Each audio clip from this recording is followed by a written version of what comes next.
नमस्कार दोस्तों, मैं अंकुर उपाध्याय स्वागत करता हूं आप सभी का एक बार फिर से अपनी नई वीडियो में। दोस्तों, इस समय सबसे ज़्यादा चर्चित विषय बन गया है चांदी का, क्योंकि चांदी सबने खरीद ली है और जिसने नहीं खरीद पाई है वो खरीदने के लिए उतावला बैठा है भाई साहब कि गिरावट हो रही है, अब बस ये बता दो मेरे को लेना कब है। खरीदना तो है मेरे को, अब अभी खरीद लूँ या और गिरेगा। और मतलब मैं 3-4 साल से वीडियोस कंटिन्यूअसली बना रहा हूँ, इतनी रिपोर्ट कभी छपी ही नहीं गोल्ड सिल्वर पे लास्ट 3-4 ईयर्स में जितनी अभी छप रही हैं। डेली बेसिस पे 2-3 रिपोर्ट गोल्ड सिल्वर पे आती हैं। डेली बेसिस पे गोल्ड सिल्वर को लेकर क्वेरीज इन्वेस्टर्स के दिमाग में चलती हैं। और इस समय गोल्ड सिल्वर को जो प्यार मिल रहा है ना, अलग ही है भाई साहब। और ये प्यार कब मिल रहा है? जब गोल्ड और सिल्वर अपने लाइफ हाई पे पहुंचे और वहां से अभी करेक्शन आ गई है। सिल्वर तो भाई साहब 17% तक गिर गया है अपने लाइफ हाई से, मात्र 5-7 ट्रेडिंग सेशन में। ऐसा हो गया है जैसे गोल्ड सिल्वर ना कोई स्मॉल कैप कंपनी है, अचानक से भाग जाते हैं, अचानक से गिर जाते हैं। गोल्ड सिल्वर की एक वैल्यू है कि ये सेफ्टी प्रोवाइड करते हैं, रीजनेबल रिटर्न्स देते हैं, इन्फ्लेशन को बीट कर देते हैं। लेके बैठ जाओ अपनी पोर्टफोलियो में, आपके पास डाइवर्सिफाइड पोर्टफोलियो हो जाएगी। लेकिन अभी तो ये ऐसे रिएक्ट बिहेव कर रहे हैं जैसे कोई स्मॉल कैप कंपनी। लेकिन एक्चुअली में ना है तो ये वैल्यू। ये रिएक्शन अभी बेशक चल रहा है, ये सेटल होगा एक जगह आके, और सेटलमेंट के बाद फिर आपको न्यूट्रल रिटर्न्स दिखेंगे। एक्सेप्शनल रिटर्न की उम्मीद ना करें, न्यूट्रल टू पॉजिटिव रिटर्न्स की उम्मीद करें। जो ये देते आए हैं वही ये देंगे, गोल्ड भी और सिल्वर भी। मैं सिल्वर के ऊपर डिटेल में आप सभी के साथ बात करना चाहूंगा। देखो, सिल्वर जो खरीदता है वो ज्यादातर इन्वेस्टमेंट के पर्पज से लेता है। गोल्ड तो फिर भी प्रीसियस मेटल है, ले लेता है, एक स्टेटस वैल्यू भी है गोल्ड की। सिल्वर अपने शौक में बंदा खरीद ले पहनने के लिए तो बात अलग है।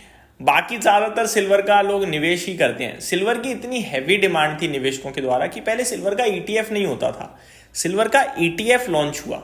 और मैंने आपसे कहा भी था कि सिल्वर के ईटीएफ में जरूर पैसा लगाएं, क्योंकि ये गोल्ड को बीट करेगा, ऐसा मेरा पर्सनल लेवल पे मानना है। और किया भी उसने, क्योंकि सिल्वर केवल हम लोग पहनने के लिए ही इस्तेमाल नहीं कर रहे, सिल्वर इंडस्ट्रियल यूज में यूज हो रहा है। अब इंडस्ट्रियल अगर लोग उसे प्रयोग में लेंगे तो वो तो धंधा बंद नहीं करने वाले, वो तो खरीदेंगे ही खरीदेंगे, और वो रेगुलरली खरीदेंगे। अब हुआ क्या, सिल्वर खड़ा था 1,30,000 25,000 और गोल्ड खड़ा था 1 लाख के करीब। तो ये 20-25,000 का गैप चल रहा था। अचानक से क्या हुआ, एक तेजी बनी बड़ी दमदार वाली, और दोनों बढ़ गए। जहां पे गोल्ड करीब 1,25,000 हो गया और सिल्वर करीब 1.5 लाख हो गया।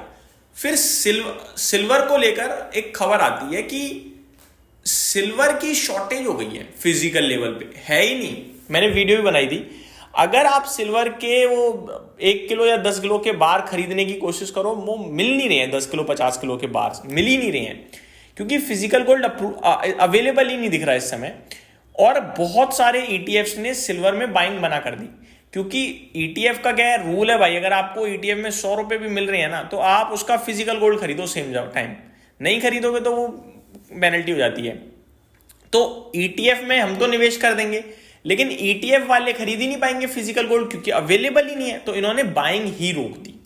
अब ये जो सप्लाई की शॉर्टेज आई, क्योंकि लंदन में क्या हुआ, लंदन से खबर थी कि न्यूयॉर्क से आ ही नहीं रहा है गोल्ड, है ही नहीं, और मारामारी हो गई।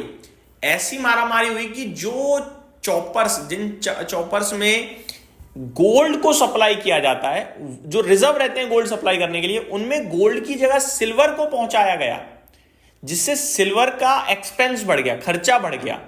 कि भैया उन चॉपर में आ रहा है जिनमें गोल्ड आता है, सोचो उसमें सिल्वर पहुंच रहा है, तो ऑब्वियसली बाइंग का खर्चा बढ़ा। तो वो फिजिकल लेवल पे सिल्वर और स्पॉट लेवल पे सिल्वर का प्राइस बड़ा अलग हो गया। स्पॉट में 1,70,000 72,000 का हाई लगा, हमने देखा।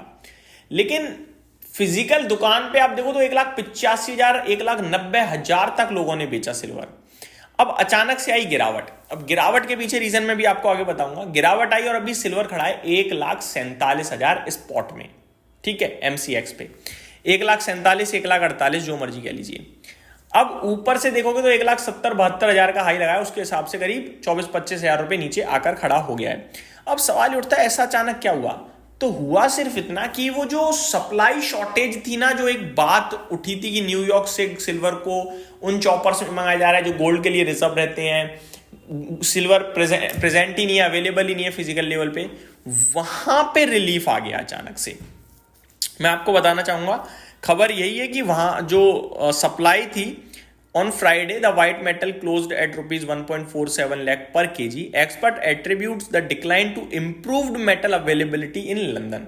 तो सिल्वर की अवेलेबिलिटी सुधरी है जिसकी वजह से प्राइस घट गया। तो वो जो एक हवा में प्राइस उछला था ना, वो रीजनेबल हुआ है। और ये मैंने डिस्कस भी किया था कि अभी बबल बन गया है सिल्वर में। जब आपको पता ही नहीं कि मार्केट में कितना सिल्वर है तो फिर तो कुछ भी बना के बेच दो ना हवा में, वो हुआ सिल्वर में। बट वो रीजनेबल नहीं था, वो शॉर्ट होना ही थी, चीजें हो ही शॉर्ट धीरे धीरे, अभी वो नीचे आ गया है। प्लस दूसरी तरफ से जैसे ही गिरना शुरू हुआ, लोगों ने अनाप शनाप खरीदा, वो प्रॉफिट बुकिंग अलग करने लगे, तो और प्रेशर बन गया। अब यहां से क्या, देखो दोस्तों, करेक्शन सिल्वर में हुई है, बहुत अच्छा है, लेकिन करेक्शन के बावजूद कोई ऐसा बड़ा नहीं गिरा। 1.50 से 1.70 की जर्नी वो फोमो वाली ही थी, बबल वाली, अब 1.50 के आसपास है। अब देखो ये सेटल कहाँ होगा, 1.47 पे, 1.40 पे, 1.35 पे या 1.5 लाख पे। जहां भी ये सेटल हो जाए, सेटल कैसे पता चलेगा हमें, जब एक आध महीना एक आध लेवल पे घूम जाएगा 2-4 हजार के दायरे के अंदर, वो सेटलमेंट वाला बेस बन जाएगा, फिर आप दोबारा निवेश शुरू कर सकते हो। सिंपल है, इससे ज्यादा कुछ नहीं। लेकिन निवेश करते समय यही सोचना कि लॉन्ग टर्म के लिए ले रहे हैं। सिल्वर आपको बहुत अच्छी रिटर्न देता हुआ है, आगे भी मुझे लगता है देगा, क्योंकि सोलर वोलर ईवी वीवीज में इस्तेमाल हो रहा है, जिसकी वजह से इसकी डिमांड बनी रहेगी। तो मेरा मानना है कि अभी सेटल होने दें। अभी करेक्शन में ये ना सोचें कि बहुत गिर गया, या फिर ये ना सोचें कि यार मौका ही मौका है, या ये ना सोचें बेच कर चले जाओ, गिरने ही वाला है। कुछ नहीं है, सेटल होने दें, वो फोमो जो था वो क्लियर होने दें, और फिर मार्केट में जहां सेटलमेंट आएगा उसके बाद हम निवेश के मौके तलाशेंगे। उम्मीद करता हूँ डिटेल्स पसंद आई होंगी। Thank you so much for watching this video. Have a great day guys.